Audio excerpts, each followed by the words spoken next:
السلام علیکم ناظرین، امید کرتا ہوں آپ سب لوگ خیریت و عافیت سے ہوں گے۔ حکیم لقمان کے دل دہلا دینے والے ٹوٹکے۔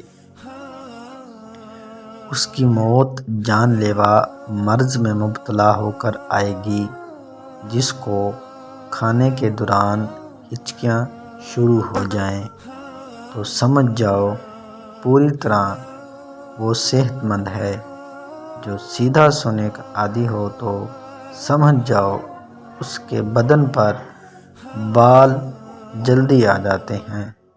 جو سیدھا سونے کا عادی ہو تو سمجھ جاؤ اس کے بدن پر بال جلدی آ جاتے ہیں، اور جن کے ہاتھوں اور پیروں کی انگلیوں میں فاصلہ نہ ہو تو سمجھ جاؤ اس کے پاس علم بے تحاشا ہے۔ ناظرین، مزید ایسی ویڈیوز دیکھنے کے لیے چینل کو سبسکرائب کر لیں۔ شکریہ۔